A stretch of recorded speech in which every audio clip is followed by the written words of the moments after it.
तो 6 main group होते हैं जैसा कि आप देख पा रहे हैं। ये जो है आईएसओ स्टैंडर्ड के अकॉर्डिंग है। ये इंडिया में ही नहीं बल्कि ऑल ओवर द वर्ल्ड जहाँ पर भी मशीनिंग होती है, आप किसी भी कंट्री में चले जाएंगे तो आपको जो है यही स्टैंडर्ड जो है मिलेगा, और इसी पैरामीटर्स के अकॉर्डिंग जो है आपकी टूल का जो सिलेक्शन होगा। ठीक है, तो सबसे पहला जो ग्रेड है वो है स्टील। अब स्टील ग्रेड में देखिए आप कई सारी टाइप की स्टील्स होती हैं। माइल्ड स्टील भी होती है, कार्बाइड स्टील भी होती है, ठीक है, और अलॉयड स्टील भी होती है। तो ये जो स्टील कैटेगरी है ये पी कैटेगरी से जो है डिफाइन है। तो इसके अंदर कुछ सब कैटेगरीज भी हैं, वो भी मैं आपको आगे बताऊंगा। ठीक है, दूसरी है स्टेनलेस स्टील। स्टेनलेस स्टील को जो है एम से जो है डिनोट करते हैं। तो जब भी आपको मशीनिंग पैरामीटर्स दिखाई देंगे वहां पर आपको जो है पी या एम या के जो है डिफाइन होगा। ठीक है, तीसरी जो है कास्ट आयरन। कास्ट आयरन को जो है सी से डिनोट नहीं करते हैं, कास्ट आयरन को के से डिनोट करते हैं। ये इंटरनेशनल जो है सिंबल है, तो आपको ये याद करना होगा। ठीक है, कई जगह पे जो है आपको कास्ट आयरन नहीं लिखा होगा, आपको सिर्फ के लिख के दे दिया जाएगा। तो आपको वहां से ये पता करना होगा कि कौन से मटेरियल ग्रेड में जो है आपको इंसर्ट का सिलेक्शन करना है। ठीक है, एन जो है non ferrous. Non ferrous material grade में जो है वो मेटल्स आते हैं जिनके अंदर आयरन कंस्टिट्यूएंट नहीं होता है, और ये काफ़ी सॉफ्ट मटेरियल होते हैं, लाइट वेट के जो मटेरियल होते हैं। फॉर एग्जांपल के लिए मैं आपको जो है कुछ मटेरियल ग्रेड बता देता हूँ, जैसे एल्युमिनियम है, कॉपर है, जिंक है, ये जो है नॉन फेरस मटेरियल ग्रेड में आते हैं। ठीक है, अब बात करते हैं सुपर अलॉयज की। सुपर अलॉयज को एस से डिनोट करते हैं। सुपर अलॉयज में जो है टाइटेनियम आता है। टाइटेनियम की हार्डनेस जो है काफ़ी हार्ड होती है, और इसमें अगर कुछ सुपर अलॉयज मिक्स कर दिए जाते हैं तो इसकी जो मशीनिंग क्वालिटी है वो इम्प्रूव हो जाती है। ठीक है, तो ये जो है एरोस्पेस इंडस्ट्री जो होती है या शिप इंडस्ट्री है, वहाँ पर जो है इस टाइप के मटेरियल जो है यूज़ होते हैं, क्योंकि ये जो है हीट रेजिस्टेंट होते हैं, और दूसरा जो है इनके अंदर एंटी करोसिव प्रॉपर्टीज़ होती हैं, तो इसलिए जो है ये एस ग्रेड में आते हैं। छठा और आखिरी जो है हार्ड एंड मटेरियल है। ये जो है इनकी हार्डनेस जो है 55 HRC से ज़्यादा होती है। ये काफ़ी ज़्यादा हार्ड होते हैं, इसलिए जो है इनके लिए जो हम टूल यूज़ करते हैं या इंसर्ट यूज़ करते हैं वो स्पेशल ग्रेड होती है। हाई हार्डेंड जो है टूल्स यूज़ किए जाते हैं, जैसे कि CBN इंसर्ट्स होती हैं, आपने सुना होगा।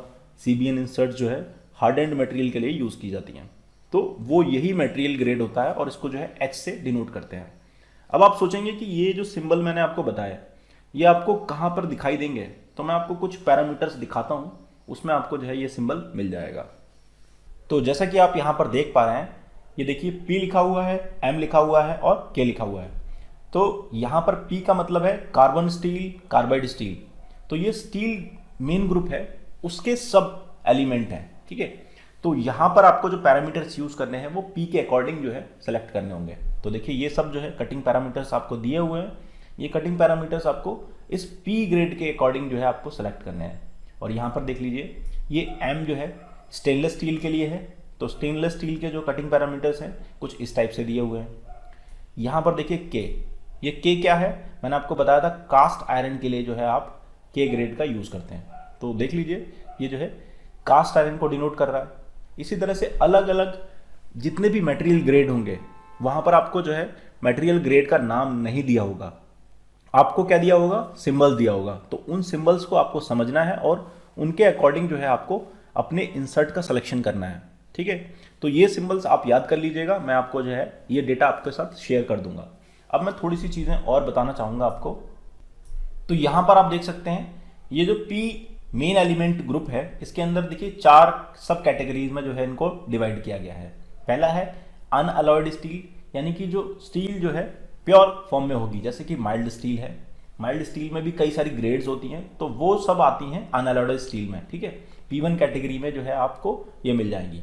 P2 होती है लो अलॉयड स्टील, जिनके अंदर जो अलॉइंग एलिमेंट्स होते हैं। फॉर एग्जाम्पल के लिए मैं बताता हूँ कि मेन अलॉइंग एलिमेंट जो होते हैं निकेल होता है, क्रोमियम होता है, मोलिब्डेनम होता है, सिलिकॉन होता है। तो ये जब जो है मटेरियल के अंदर मिक्स किए जाते हैं, इसका एक मिक्सिंग का एक प्रोसेस होता है, ठीक है, स्टील के लिए। तो उसमें जो है इनके जो परसेंटेज है 5% से कम होना चाहिए। ठीक है, तो जो है लो अलॉयड स्टील जो है कहलाती है। दूसरी है हाई एलॉयड स्टील।